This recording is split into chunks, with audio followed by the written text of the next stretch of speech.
لسه صاعد للدوري هينافس عنك رغم كل الامكانيات اللي عندك. انا مش هتكلم على الزمالك واللي هو فيه، لان انا مستعجب اقارن نفسي بالزمالك، مش عشان انا بقيت في فرقه الزمالك، لا، كعلى انا فيه ككله كان النادي الاهلي وانا رابع الدوري وانا مستواي مش حلو. طب ده سببه ايه؟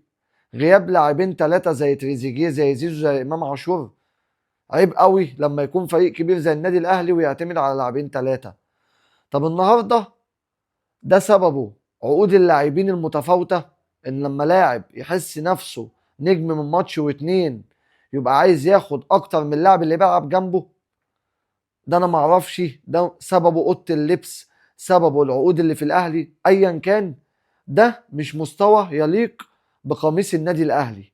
واحنا قلناها مرارا وتكرارا، مش ده المستوى والاداء اللي احنا منتظرينه من نجوم زي اللي موجوده في النادي الاهلي. انت قفلت الفريق من كل الجوانب، جبت كل الصفقات، عملت كل حاجه، ناقص اللي انت تظهر بشكل حلو وبجد.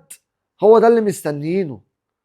مش كناش مستنيينك تخسر كاس مصر، مش مستنيينك تبقى في المركز الرابع وبنقول يا مسهل لما فريق او فريقين يقعوا عشان نطلع الصداره. عيب قوي في حق النادي الاهلي وفي النادي الاهلي.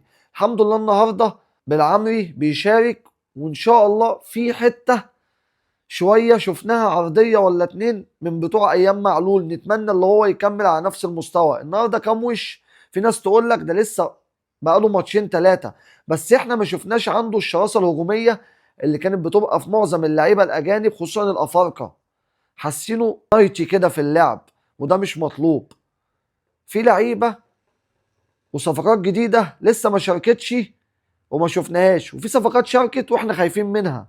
فربنا يستر، عشان مش ده اللي احنا منتظرينه من الصفقات ومن اداء لعيبه الاهلي ككل.